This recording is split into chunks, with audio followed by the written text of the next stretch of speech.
It's always a busy news day here at Daily Mail TV, and here to weigh in on some of the hottest headlines is our editor-at-large, Piers Morgan. And Piers, lots to talk about here. Let's start with the it couple, Prince Harry and Meghan Markle. There's new reports now that claim Meghan has quit her role on Suits and is going to announce her engagement to Harry before Christmas. So I know you've chatted up Meghan. Why would she give up her career, though? Isn't that part of the reason how Harry fell in love with her in the first place, because she was an independent woman? Well, look, there's no doubt that she is a very independent woman, and we all know that. That's why Harry, I'm sure, was attracted to her in the first place, as you say.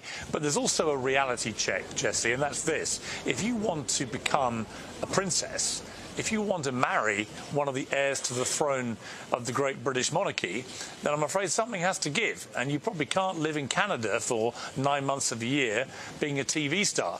And I think that it shows to me that if this is serious, and Meghan is giving up Suits, and I think the latest season ends filming in about a month, then it would say to me that she is seriously considering settling down with Prince Harry and potentially becoming a fully fledged member of the royal family. Yeah, sounds like it's getting very serious indeed. What do you know about reports, though, that Meghan and Harry are now house hunting?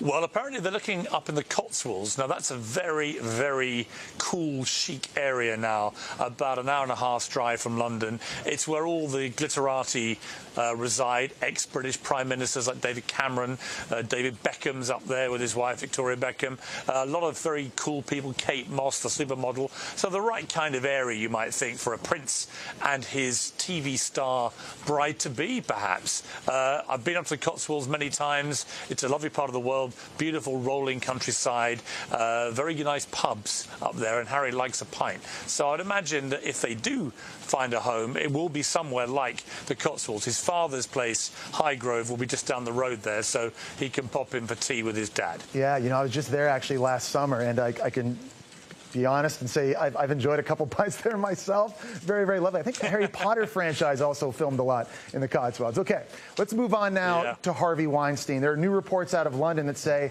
Scotland Yard is looking into 3 more allegations of sexual assault, and that comes on the heels of British actress Lizette Anthony, who claims Weinstein raped her in her London home in the 1980s. So what's the reaction in London to this scandal, and what do we know about Lizette Anthony?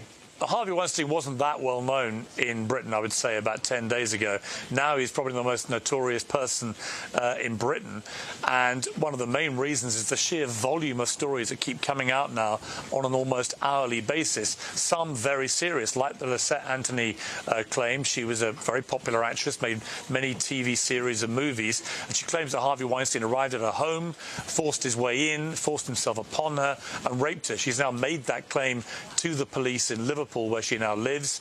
But the thing about British law, unlike many parts of America, is there is no statute of limitations. So it doesn't matter when these crimes, alleged crimes, may have happened, and this goes back to the 90s, if there is a charge to be answered, then Harvey Weinstein will have to answer it. All right, so in the end, do you think any chance Harvey Weinstein faces charges in England? Look, I've got to say, it's looking more and more likely that Harvey Weinstein will face charges somewhere. You know, whether it be New York, where the NYPD apparently today have announced several investigations into crimes of sexual assault there. You've got 3 in Britain.